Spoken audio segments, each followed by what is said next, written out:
Saudi আরবে ২০২৫ সালে মৃত্যুদণ্ড কার্যকরের সংখ্যা অতীতের সব রেকর্ড ছাড়িয়ে গেছে। বছরের শুরু থেকে এখন পর্যন্ত দেশটিতে মোট ৩৪০ জনের মৃত্যুদণ্ড কার্যকর করা হয়েছে, যা গত বছরে ৩৩৮ জনের রেকর্ডকেও ম্লান করে দিয়েছে। সরকারি তথ্যের বরাতে এএফপি জানায়, এই বৃদ্ধির মূল কারণ দেশটির কঠোর মাদক বিরোধী অভিযান। মোট মৃত্যুদণ্ডপ্রাপ্তদের মধ্যে ২৩২ জনই মাদক সংক্রান্ত মামলায় দোষী সাব্যস্ত, যা মোট সংখ্যার ২/৩ বেশি।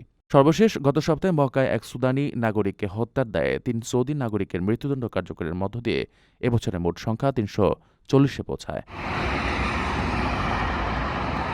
অ্যামনেস্টি ইন্টারন্যাশনালের তথ্যমতে মৃত্যুদণ্ড কার্যকরে চীন ও ইরানের পথেই বর্তমানে সৌদি আরবের অবস্থান। মানবাধিকার সংস্থাগুলোর মতে ২০২৩ সালে শুরু হওয়া মাদক বিরোধী যুদ্ধ এবং ২০২২ সালের শেষ দিকে মাদক মামলায় মৃত্যুদণ্ড পুনর্বহালের ফলেই দেশটিতে প্রাণদণ্ডের সংখ্যা নাটকীয়ভাবে বেড়েছে।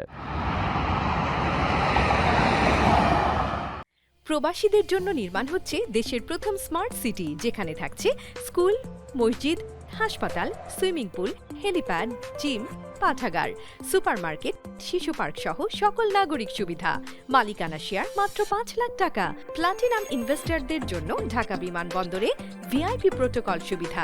বিস্তারিত জানতে যোগাযোগ করুন স্ক্রিনে দেয়া হোয়াটসঅ্যাপ বা ইমো নাম্বারে।